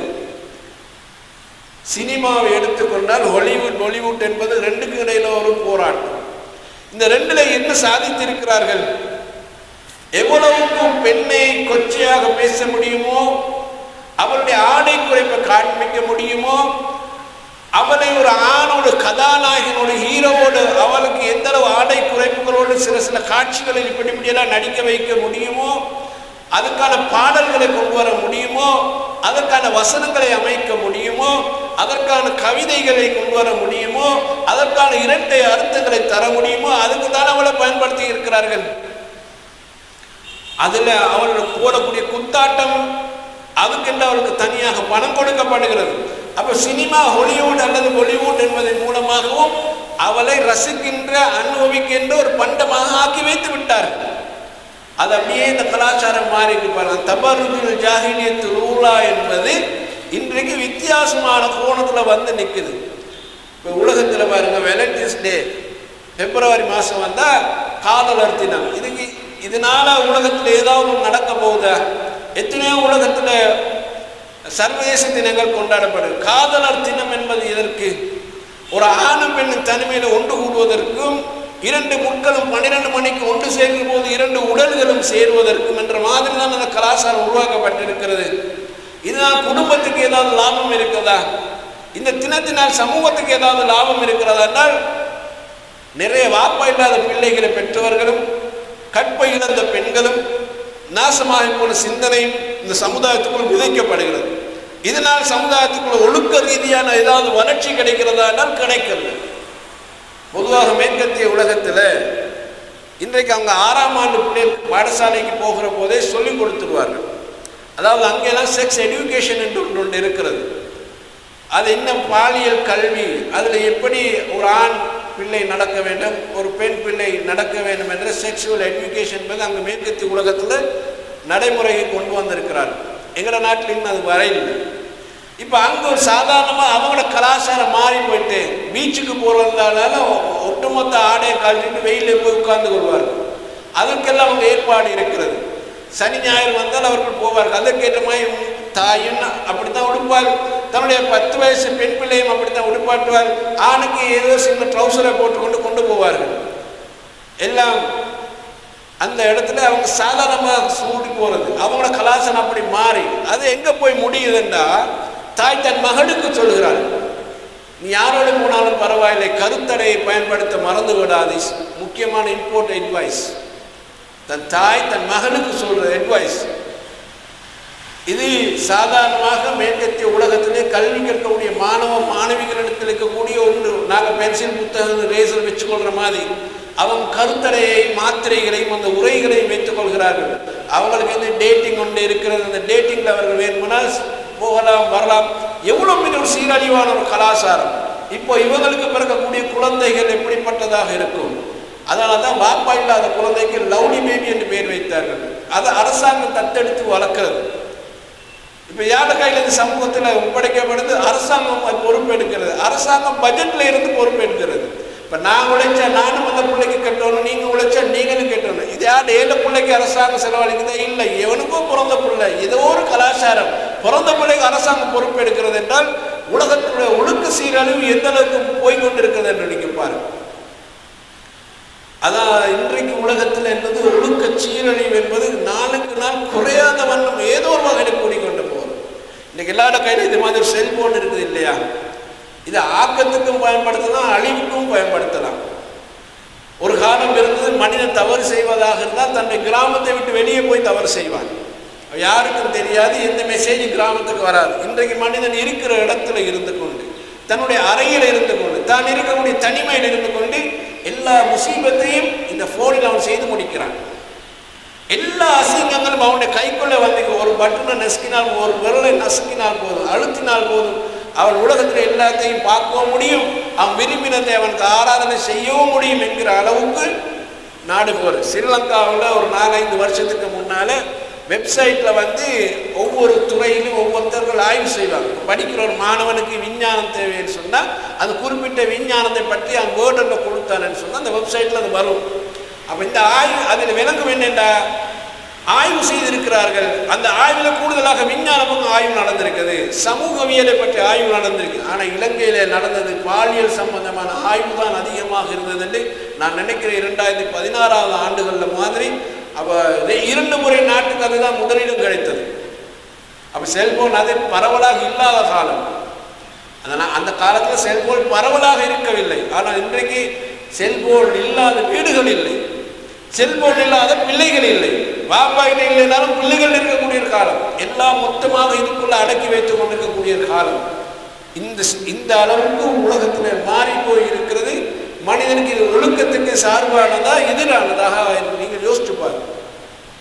இவ்வளவு நடந்து கொண்டிருக்கக்கூடிய இந்த காலத்தில் பிள்ளைகளுடைய வளர்ப்பு எப்படி இருக்கும், குடும்பத்தினுடைய நிலைமை எப்படி இருக்கும், யாரை நம்புறது யாரை நம்பக்கூடாது என்ற ஒரு பயம் இன்றைக்கு எல்லாத்துக்கும் அச்சத்துக்கும் இருக்கிறது, எல்லாருக்கும் இருக்கிறது. இந்த நாட்டிலே வருஷத்துக்கு 1000 கருக்கலைப்பு நடக்கிறது. இலங்கையில் வருஷத்துக்கு 1000 கருக்கலைப்புகள் நடக்கிறது. ஒன்றவனுக்கு புள்ள தேவையில்லைன்னு நடக்கலாம். ஒரு மாப்பிள்ளையும் பொண்டாட்டியும் புள்ள பெற்றுக்கொள்ளணும் முடிவுக்கு வராமல் எனக்கு புள்ள வேணாம் கருவை கலைங்கன்னு சொல்றதும் வரலாம். தப்பான உறவுக்காக வேண்டி கரு கலைக்கிறதும் வரலாம். அது பொதுவாகத்தான் அந்த புள்ளி பெறல் சொல்லும். என்னன்னு சொன்னால் வருடத்திலே 1000 கருக்கலைப்புகள் நாட்டில் நடக்கிறது. அது வயசு எத்தனை தெரியுமா? இந்த கருக்கலைப்பு நடக்கிற வயசு சாதாரணமாக 40 வயசு, ஒரு 35 பாஸ் பண்ணி 50க்குள்ள ஒரு வயசுன்னு கேட்டால் ஏதோ ஒரு குடும்ப பிரச்சனைக்காக வேண்டி புள்ள உண்டானாலும் இப்போ நமக்கு புள்ள தேவையில்லை அதனால் நம்ம கலைக்கிறோம்னு சொல்லி கலைக்கிறாங்களா? இல்லை. 15க்கும் 19க்கும் வயது இடைப்பட்ட பிள்ளைகள் கருக்கலைப்பு செய்கிறார்கள் தான் அந்த புள்ளிவரம் சொல்லுது. வயசுல எண்ணிக்கை என்ன? 15க்கும் 19க்கும் வயதுக்கு இடைப்பட்டவர்கள். அப்ப யார் இவங்க? இளம் பிள்ளைகள். வாழ்க்கை என்றால் இதுதான் நுகரக்கூடிய வயது, அதை நுகர்ந்து பார்க்க வேண்டிய ஒரு சுகமான காலம். அந்த காலத்தில் ஒரு பெண் கருவை சுமந்து அந்த கருவை கலைக்கிறாள் என்றால் எவ்வளவு ஆபத்து இந்த நாட்டுக்குள்ள இருக்குது என்று பாருங்க. வருஷத்துக்கு 1500 வன்புணர்வு நிகழ்வு நடக்கிறது என்று அடுத்த புள்ளி பெற சொல்லுது. ஒரு பெண்ணை பலாத்காரம் பண்ணுவது, அவரோட மோசமாக நடப்பது.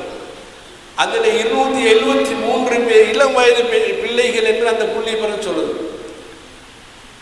இளம் வயது பிள்ளைகள் 273, 1500ல் 273 என்று சொன்னால் இளம் வயது பிள்ளைகள் வன்புணர்வுக்கு ஆளாகிறார்கள். அப்ப பெண் பிள்ளைக்கு பாதுகாப்பு குறைவு என்று காட்டுது.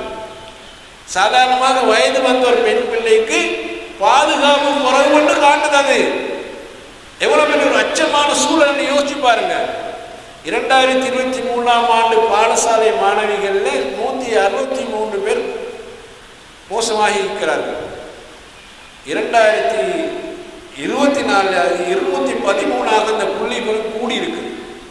பாடசாலை மாணவிகள் கற்பம் தரித்திருக்கிறார்கள். 2023ல் 163ஆக இருந்தது.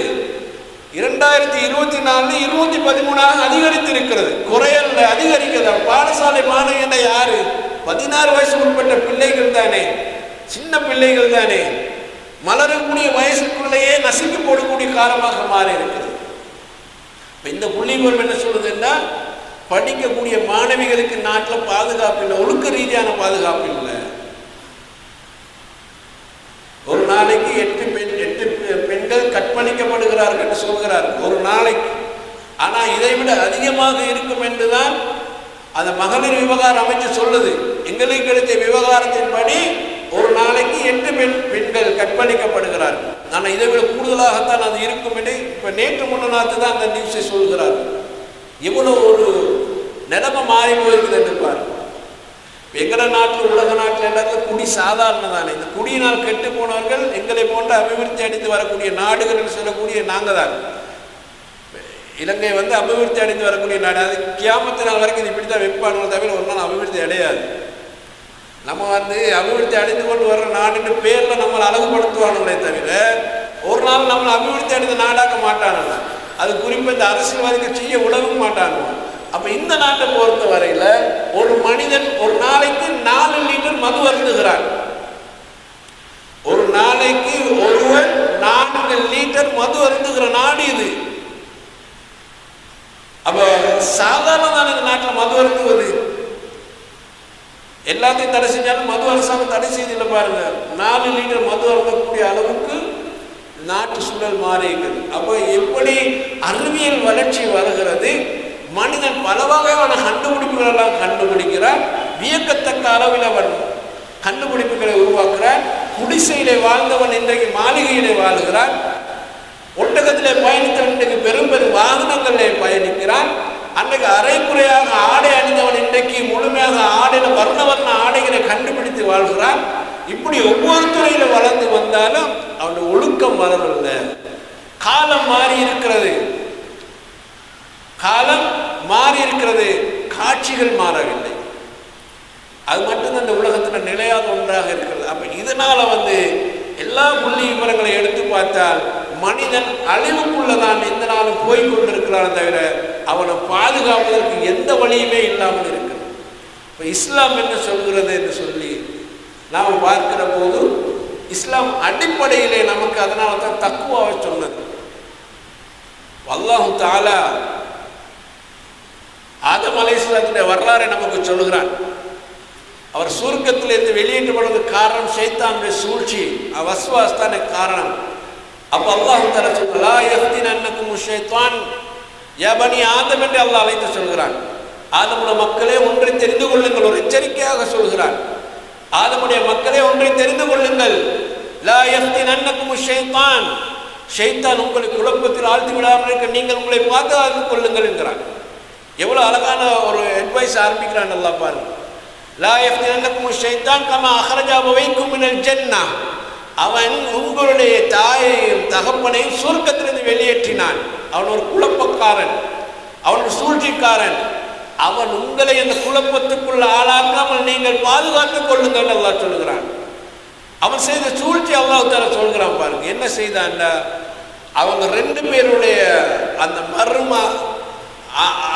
அந்த மறைத்து கொண்டிருந்தார்களே ஆடைகள், அதை அவன் நீக்கத்தான் செய்தான் சொல்கிறான். நீ அல்லாஹ் சொல்கிறான், நஸான வார்த்தை சொல்கிறான். அதாவது இந்த ஆடையை அந்த உடலை விட்டு நீக்குவது ஷைத்தான் செய்த முதலாவது காரியம் அதுதான். அவர்களுக்கு இடையிலே அந்த அல்லாஹ் சொன்னான், லா தக்ரபா ஹாதிஹி ஷஜரா, இந்த மரத்தை நெருங்காதீங்க, சாப்பிடாதீங்க. நான் ஷைத்தான் அவர்களுக்கு வஸ்வாசை உண்டு பண்ணி, இல்லை நீங்கள் சாப்பிடுங்க, சாப்பிட்டா நிரந்தரமாக இந்த சொர்க்கத்தை இருப்பீங்க என்ற செய்திகளை சொல்லி சாப்பிட வச்சான். இரண்டாவது அல்லாஹ் சொல்கிறான், அதோடு அவங்களோட அந்த மறைத்திருக்கக்கூடிய அந்த ஆடைகளை அவன் ஓரமாக்கினான். அப்போ அவங்களுக்கு வெட்கம் தொத்தி கொண்டது. உடனே சொர்க்கத்தில் இருக்கக்கூடிய அந்த இலைகளால் தங்களை அப்படியே மூடி மறைத்து கொண்டார்கள் அல்லாஹ் சொல்கிறான். ஷைத்தானுடைய முதல் வேலை உங்களை நிர்வாணமாக்குவது. அதுதான் அல்லாஹ் சொல்ல பாடிப்பினேன். ஷைத்தானுடைய வேலை உங்களை நிர்வாணமாக்குவது. ஒரு மனிதன் நிர்வாணமான பிறகு இந்த உலகத்தில் அத்தனை பாவங்களை செய்வான் சோதரர்களே. அதுக்கு பிறகு அவனுக்கு எந்த கூச்சமும் வராது, அதுக்கு பிறகு அவனுக்கு எந்த அச்சமும் வராது. ஏன்னா அவன் தான் முழுமையாக நிர்வாணமாகிட்டானே. அவன் உடல் அளவில் நிர்வாணமாகிறான், கொள்கை அளவில் நிர்வாணமாகுவான், வாழ்க்கையிலும் அவன் நிர்வாணமாகிறான். அவனுக்கு எந்த பிரச்சனையும் கிடையாது, அவன் எந்த பிரச்சனையும் கிடையாது. மனிதனை இப்படி ஆக்குவது ஷைத்தானுடைய வேலை. அது இந்த அறிவியல் புரட்சி மிக கச்சிதமாக செய்து கொண்டிருக்கிறது. அதுல எந்த பிரச்சனை மனுஷனுக்கு அந்த வெக்கத்தை நீங்க அல்லாஹ் தஆலா ஆதம் நபிக்கு அவ்வளவு வெக்கம் வந்ததுன்னு சொல்கிறான்.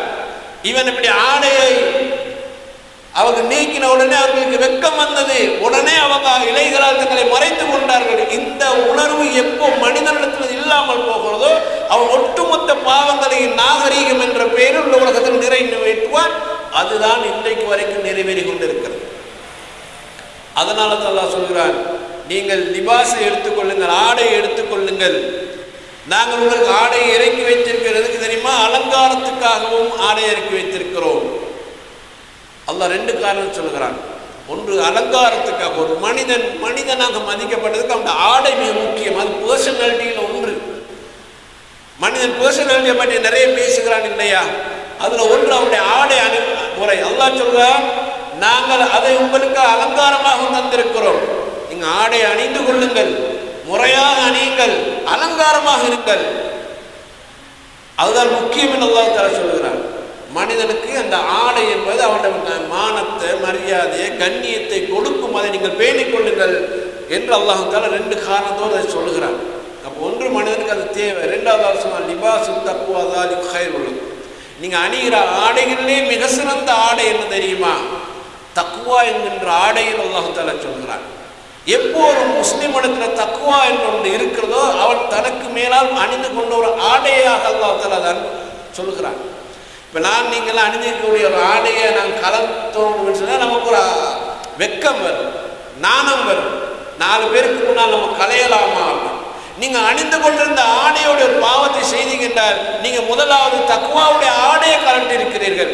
அந்த ஆடை எப்போதெல்லாம் உங்களோட உள்ளத்தில் இருக்கிறதோ, உங்கள் சிந்தனையில் இருக்கிறதோ, அப்போது நீங்கள் எந்த ஆடை அணிந்திருந்தாலும் உங்களுக்கு மேலால் இருக்கக்கூடிய முக்கியமான ஆடை தக்வாவுடைய ஆடை தானே. அது உங்களை எந்த பாவத்துக்கும் கொண்டு போகாது, எந்த அசிங்கத்துக்கும் கொண்டு போகாது, எந்த பாவமான காரியத்துக்கும் கொண்டு போகாது. உங்களை அது வெக்கத்தோடு பாதுகாக்கும், நாணத்தோடு பாதுகாக்கும், உங்களுடைய கற்போடு அது பாதுகாக்கும். அது உங்களை உண்மையான மூமினாக வாழ வைக்கும். எனவே குர்ஆன் இதற்கு மிக அழுத்தமாக சொல்லுகிற போது அங்கிருந்து அல்லாஹ் தஆலா தொடங்குறான் பாருங்க. இந்த வெக்கத்தை விட்டவன் தானே மது அருந்துகிறான், வெக்கத்தை விட்டவன் தானே விபச்சாரம் செய்கிறான், வெக்கத்தை விட்டவன் தானே ஓரினை புரட்சியில் ஈடுபடுகிறான், வெக்கத்தை விட்டவன் தானே பொய்யும் சொல்கிறான், வெக்கத்தை விட்டவன் தானே ஏமாற்றவும் செய்கிறான். வெக்கம் இல்லாவிட்டு அவன் எப்படியும் நடக்கிறான் தானே. பேச்சுவார்த்தையிலிருந்து, நடத்தையிலிருந்து, அவனுடைய ஒழுக்கத்திலிருந்து, சாப்பாட்டிலிருக்கின்ற முறையிலிருந்து வெக்கம் இல்லைன்னா அவன் எப்படி நடப்பான்? அதனால தான் ரசூலுல்லாஹ் வெக்கத்தை கை கொள்ளுங்கள், எல்லா நபிமார்களுக்கும் கொடுக்கப்பட்ட போதனையில் வெக்கம் முக்கியமானது என்று சொன்னார்கள். உனக்கு வெக்கம் இல்லைன்னா நீ விரும்பியதை செய்து கொள்கிறார்கள் ரசூலுல்லாஹி ஸல்லல்லாஹு அலைஹி வஸல்லம். வெக்கம் அல்லாஹ்விடத்திலிருந்து மனிதனுக்கு கொடுக்கப்பட்டது ஒன்று. அதை மனிதன் எப்போ கலைய ஆரம்பிக்கிறானோ, சாதாரண பாவத்திலிருந்து பெரிய பாவம் வரை அவர் சொல்ல எந்த விதத்திலையும் அவன் தயங்க மாட்டான். இப்போ நாம் ஒருத்தனை என்னடா பேசுகிறத கேட்டாலே அசிங்கமாகிது, காது கொடுத்து கேட்கிறான், ஆனால் அவன் பேசிக்கொண்டு இருக்கிறானே. காரணம் அவனுடைய வெக்கம் என்பது எடுபட்டு விட்டது, அவனுடைய லிபாசு தக்வா என்பது எடுபட்டு விட்டது. அதனால் அவன் பேசுகிறான். அன்பார்ந்த சகோதரர்களே, இப்படியே சொல்லிக் கொண்டு போனால் நீண்ட உரையாக போய்விடும். அடிப்படை பாருங்கள். அதனால தான் இஸ்லாம் ஒரு ஆணுக்கு ஆடை அமைப்பு முறை என்பது இப்படி இருக்க வேண்டும், பெண்ணுடைய ஆடை அமைப்பு முறை என்பது இப்படி இருக்க வேண்டும் என்று அந்த வரையறை நமக்கு தந்திருக்கிறது.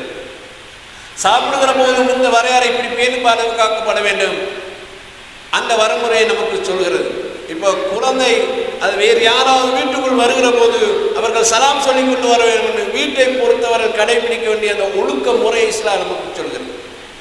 அல்லாஹ் ரப்பல் ஆலமீன் சூரா நூறிலே சொல்கிறான், உங்களுடைய பருவமடையாத குழந்தைகள், உங்களுடைய பருவம் அடையாத குழந்தைகள், நீங்கள் பெற்றெடுத்த குழந்தை, அதுக்கு ஒரு 10 வயசு, அது இன்னும் பருவம் அடையவில்லை என்றால் உங்களுடைய அறைக்குள் வருவதற்கு கூட அது அனுமதி பெற வேண்டிய நேரம் இருக்கிறது என்று அல்லாஹ் சொல்கிறான். நீங்களும் மனைவி தனிமையாக இருக்கக்கூடிய நேரத்தில் உங்களுடைய பிள்ளை திடீரென்று உங்களுடைய அறைக்கு வந்துவிடக்கூடாது. சுபஹுடைய நேரம், அதாவது நீங்கள் அந்த நேரத்தில் மனைவியோடு உங்கள் அறையில் நீங்கள் சகஜமாக இருக்கக்கூடிய நேரம், பகல் பொழுது நேரம், உங்களுடைய ஆடைகளை கலைந்துவிட்டு நீங்கள் ஓய்வாக இருக்கக்கூடிய நேரம், இஷாவுக்கு பிறகுற நேரம், நீங்கள் தூங்குவதற்காக சகஜமாக இருக்கக்கூடிய நேரம். இந்த 3 நேரங்களிலும் பருவம் அடையாத உங்கள் பிள்ளை வருகிற போது அது வெளியில நின்று அனுமதிகளுக்குள்ளே வரட்டும் என்றதை சொல்லிக் கொடுக்க சொல்லி பாடமாக அல்லாஹ் நமக்கு சொல்கிறான். எனவே இங்கு அந்த வளர்கிற பிள்ளைகளிடத்திலே ஒழுக்கத்தை அல்லாஹ் ரப்பல் ஆலமீன் கற்றுக் கொடுக்கிறான். அதை பேணி பாதுகாக்க வேண்டியது பெற்றோர்களுடைய குறை. குர்ஆன் எவ்வளவு அழகாக சொல்லியிருப்பார். ஆனால் இது அல்லாஹ் நேரம் என்ற வார்த்தை பயன்படுத்தல, சலாஸ் அவுராத் நல்லா பயன்படுத்துவாங்க. அவுரத்தினை நமக்கு தெரியும். இப்போ நம்ம அணிந்திருக்கக்கூடிய ஆடை நம்முடைய அவுரத்தை மறைக்கிறது தான் அணிந்திருக்கிறோம். அதே போல உங்களோட மறைக்க வேண்டிய பகுதிக்குரிய நேரங்கள் இது என்பதை தான் சலாஸ் அவுராத் என்கிறான். அந்த அவுரத்துடைய நேரத்துக்கு ஒரு பிள்ளை திடீர்னு உங்கள் அறைக்கு வந்து விடக்கூடாது. அப்போ பிள்ளைக்கு என்று தனி ஒரு அறை ஒன்று இருக்கணும். அவங்க பருவ வயது அடைந்து விட்டால் அவங்க தனிமையாக படுக்க அனுப்பிவிடணும். பெற்றோர்களோடு பிள்ளைகளோடு அவங்க தூங்க முடியாது. எப்போ அவங்க பருவ வயதை அடைகிறாங்க அவங்களை தனிமையாக படுத்தணும் என்றதெல்லாம் இஸ்லாம் போதிக்கக்கூடிய ஒழுக்க கோவையில் வரக்கூடியது, இஸ்லாம் சொல்லக்கூடிய தீரில் வரக்கூடியது. குழந்தை வளர்ப்புலையும் கணவன் மனைவியுடைய உறவுகளையும் இஸ்லாம் எவ்வளோ அழகான ஒழுக்க ரீதியான பண்பாடு ரீதியான செய்தியை நமக்கு சொல்கிறது என்பதெல்லாம் அது இன்னும் விரிவாக பேசப்படக்கூடிய ஒன்று. எனவே இஸ்லாம் நமக்கு ஒவ்வொரு விஷயத்திலையும் கூட ஒழுக்கத்துக்கு முன்னுரிமை கொடுத்து தான் அந்த மார்க்கம் இருக்கிறது. எப்போ மனிதன் ஒழுக்கத்தை தவறு விடுகிறானோ, அவன் அறிவு வளர்ந்தால் அவனோட பண்பாடு வளரணும், பண்பாடு வளர்ந்தால் அந்த ஒழுக்க ரீதியான செயல்பாடு வரணும். அது மூணுமே உலகம் இழந்து போயிருக்கிறது. காசுக்கு பின்னால் மனிதன் ஓடுகிறான், அறிவியல் வளர்ந்ததற்கு பின்னால் ஓடுகிறான், பண்பாடு எல்லாத்தையுமே இழந்து விட்டு ஓடுகிறான். ஒருத்த நிர்வாணமாக ஓடிக்கொண்டிருக்கிறத எப்படி பார்த்து நாங்கள் சிரிப்போமோ, அது போல அறிவியல் வளர்ந்த மனிதன் நிர்வாணமாக தான் ஓடிக்கொண்டிருக்கிறான். நமக்கு இஸ்லாம் சொல்வது அறிவியலுக்கு பின்னால் ஓடுவதை விட நீ தக்குவாவுடைய நிபாசம் தக்குவாவோடு ஓடிக்கொண்டிரு என்று சொல்கிறது. எனவே இந்த இஸ்லாம் சம்பந்தமாக இப்படி நிறைய அந்த ஒழுக்க பண்பாடுகள் செயற்பாடுகள் எல்லாம் நமக்கு கண் முழித்ததிலிருந்து இரவில் மறுபடியும் கண் மூடுகிற வரைக்கும் அனைத்து விவகாரத்திலும் ஒழுக்கத்துக்கு முக்கியத்துவம் கொடுத்து இஸ்லாம் பேசியிருக்கக்கூடிய ஒரு மார்க்கம். அதை நீங்கள் தனித்தனியாகவே கண்டிப்பாக படிக்க வேண்டிய ஒரு சப்ஜெக்ட். எனவே இந்த அடிப்படையில் இந்த உலகம் என்பது அறிவியலில் வளர்ந்தாலும் மனிதனுடைய நாசத்தில் அது குறையில்லாமல் வளர்ந்து கொண்டிருக்கிறது. நமக்கு என்ன தேவை என்றால் நமது பிள்ளைகளின் குடும்பமும் அறிவியலும் தேவை, அதே நேரத்திலே நமக்கு இந்த பண்பாடு தேவை. அல்லாஹ் ரப்புல் ஆலமீன் சொல்கிறான், லக்கத் ஹலக்னல் இன்சான ஃபீ அஹ்ஸனி தக்வீம் ثم رددناه أسفل السافلين إلا الذين آمنوا وعملوا الصالحات. அல்லாஹ் அழகாக சொல்கிறான், மனிதனை நாங்கள் அழகாக படைத்தோம், அவனை உயர்ந்த நிலையில தான் நாம் வைத்தோம், பின்னால் அவனுடைய செயல்பாடு காரணமாக அவனை நாங்கள் கீழான நிலைக்கு ஆளாக்கினோம். ஆனால் இதிலிருந்து தப்புகின்றவர்கள் யார்? இல்லல்லதீன ஆமனு வஅமிலு ஸாலிஹாத். அல்லாஹ்வை ஈமான் கொண்டவர்கள், அல்லாஹ் சொல்கிற சாலிஹான அமல்களை செய்தவர்கள், இவர்கள் தப்பித்தார்கள். மற்றவர்கள் அப்படி கீழான நிலைக்கு போனார்கள் என்று அல்லாஹ் குர்ஆனில் சொல்கிறான். மனிதனை பாருங்க, இந்த உலகத்தில் நாங்கள் படிக்கிற போது கூட டார்வினுடைய கோட்பாடு தான் நமக்கு சொல்லப்படும். டார்வின் என்ன சொன்னார்? மனிதன் குரங்கிலிருந்து உருவானான்னு சொன்னார்கள். அப்போ குரங்கு புத்தியை கொடுத்து இந்த உலகத்தில் மனுஷனை உருவாக்கிட்டாங்க. நீ உன்னோட பரம்பரை பார்த்தா நீ குரங்குலேருந்து வந்தவன்டா, உன்னோட அப்பா யாரு குரங்கு என்று சொல்லக்கூடிய அளவுக்கு டார்வின் சிந்தனை உருவாக்குது. அப்போ நம்மளை எப்படி வளர்க்குறாங்க, உன்னோட அப்பனே குரங்கு தானு சொல்லக்கூடிய அளவுக்கு டார்வின் சிந்தனை எடுபட்டது. காரணம், ஒரு காலகட்டத்தில் ஐரோப்பாவிலே மதத்துக்கும் அறிவியலுக்கு மிகப்பெரிய போராட்டம் நடந்தது. அதனால தான் கெலீலியோ போன்றவர்கள் எல்லாம் கொல்லப்பட்டார்கள், மதத்துக்கு முரணாக வந்தார். எனவே அந்த காலத்தில் டார்வின் சிந்தனை எடுபட்டது, நாஸ்திகர்கள் உருவாகினார்கள். அவங்கெல்லாம் பெருமையாக பேசினாங்க, எங்களை அப்பனெல்லாம் குரங்குலேருந்து வந்துதான், என் அப்பனை மூலம் என்னென்னா குரங்கு தான். அவன் அப்படி பேசினான். குரங்குன்னு சொன்னதால இப்படியெல்லாம் தாவி தாவி போய் நாசமாகி கொண்டிருக்கிறான். இஸ்லாம் சொன்னது அப்படி அல்ல. இஸ்லாம் அழகாக சொல்லுது. அல்லாஹ் தஆலா மலக்களை பார்த்து சொல்கிறார், நான் ஒரு ஹலீஃபாவை உருவாக்க போகிறேன். இன்னி ஜாயிலுல் ஃபில் அர்தி ஹலீஃபா, ஒரு தலைமுறையை நான் உருவாக்க போகிறேன். அந்த வரலாறு உங்களுக்கு தெரியும். அல்லாஹ் தஆலா முதல் தலைமுறையாக ஆதம் அலைஹிஸ்ஸலாத்தை படைக்கிறான், மண்ணிலிருந்து படைக்கிறான். படைத்து அல்லாஹ் சொல்கிறான், வனஃபஹ்து ஃபீஹி மின் ரூஹி, அந்த மண்ணினால் நான் மனிதனை உருவாக்கினேன், அந்த மனிதனில் என்னுடைய ரூஹை நான் கொடுத்தேன், ஊதினேன், அவன் மனிதனாக வந்தான். வஅல்லமல் ஆதமல் அஸ்மாஅ குல்லஹா, ஆதமுக்கு நான் எல்லாத்தையும் நான் தான் படித்து கொடுத்தேன் என்று அல்லாஹ் சொல்கிறான். நம்முடைய மூலக்கூறு என்று சொன்னால் ஆதம் நபி தான் நம்முடைய மூலக்கூறு. நான் மனிதனிலிருந்து பிறந்தவன், நீ குரங்கிலிருந்து வந்தவன்றால் அது உனக்கு வைத்துக்கோ. நான் குரங்கிலிருந்து வரல, நான் மனிதனிலிருந்து வந்தவன். என்னுடைய மூலப்பிதா ஆதம் அலைஹிஸ்ஸலாம் அல்லாஹ்வினால் அவர்கள் அல்லாஹ் சொல்றான், நான் 2 கைகளால் ஆதமை படைத்தேன் என்கிறான். ஆதமை நான் 2 கைகளால் உருவாக்கினேன், அவர்கள் நான் என் ரூஹை ஊதினேன், நான் அவருக்கு கற்றுக் கொடுத்தேன். மலக்குகளுக்கு தெரியாத செய்தியெல்லாம் அவருக்கு படித்து கொடுத்த ஒரு கலீஃபாவாக தலைமுறை இந்த பூமியிலே நான் உருவாக்கினேன் என்று சொல்லக்கூடிய பண்பாட்டு ரீதியில் நாகரிக ரீதியில் உச்சகட்டத்தை ஒரு சமூகமாக குர்ஆன் நம்மை சொல்லுகிறது, மனித சமுதாயத்தை சொல்கிறது. ஆனால் மனிதன் அங்கிருந்து பிரிந்து போய் நான் குரங்கிலிருந்து வந்தேன் என்றால், நாங்கள் பிரிந்து போகல, நான் அங்கிருந்து வந்தவன். ஆதமுடைய மூலமாக பிதாதான் என்னுடைய வாப்பா. அவர் அல்லாஹ்விடத்தில் கல்வி பயின்றவர், அவர் அல்லாஹ்வுடைய ரூஹை பெற்றவர், அவர் அல்லாஹ்வினால் கரங்களால் படைக்கப்பட்டவர். எனவே எனக்கென்று ஒரு தராதரம் இருக்கிறது, எனக்கென்று ஒழுக்க பண்பாடு இருக்கிறது, எனக்கென்று ஒரு கலாச்சாரம் இருக்கிறது, எனக்கென்று ஒரு நாகரிகம் இருக்கிறது. அதை கொண்ட பண்பாடு ஈமான் ஒன்று வந்தது. அது என்னை இந்த உலகத்திலே வாழ வைக்கிறது. ஆகிரா ஒரு சிந்தனையை தந்தது, உலகத்தின் செயல்பாடுகளை சீராக்கிறது. நுபுவத் என்ற ரிசாலத்தோடு தந்தது, மனிதனை எப்படியெல்லாம் வாழ வைக்கும் என்று பண்படுத்துகிறது. அதுதான் என்னுடைய கேட்டகரிஸ் லைஃப். அதில் நான் போறேன். என்னை அல்லாஹ் தஆலா அதனால கண்ணியப்படுத்தினான். அவன் சொல்கிறானே, நான் அஹ்சன் தக்வீம் என்றான், அதற்கு நான் தகுதியானவன். இல்லல்லதீன ஆமனு வஅமிலு ஸாலிஹாத், அந்த தகுதியை நான் பாதுகாப்பது ஈமானோடு சாலிஹான அமல்களோடு நான் பாதுகாக்கிறேன். இஸ்லாம் மனிதனை ஒழுக்க வீழ்ச்சியிலிருந்து பாதுகாக்க எவ்வளவு அழகான அரணோடு இந்த போதனையை சொல்லுகிறது என்பதை நீங்கள் புரிந்து கொள்ளுங்கள். எல்லாம் அல்லாஹ் ரப்புல் ஆலமீன் அதன் அடிப்படையில் என்னையும் உங்களையும் உங்கள் குடும்பத்தாரையும் வாழ்வதற்கும் வளர்ப்பதற்கும் உதவி செய்வானாக. வாஹிர் தஅவானா அல்ஹம்துலில்லாஹி ரப்பில் ஆலமீன். அஸ்ஸலாமு அலைக்கும் வரஹ்மத்துல்லாஹி வபரகாத்துஹு.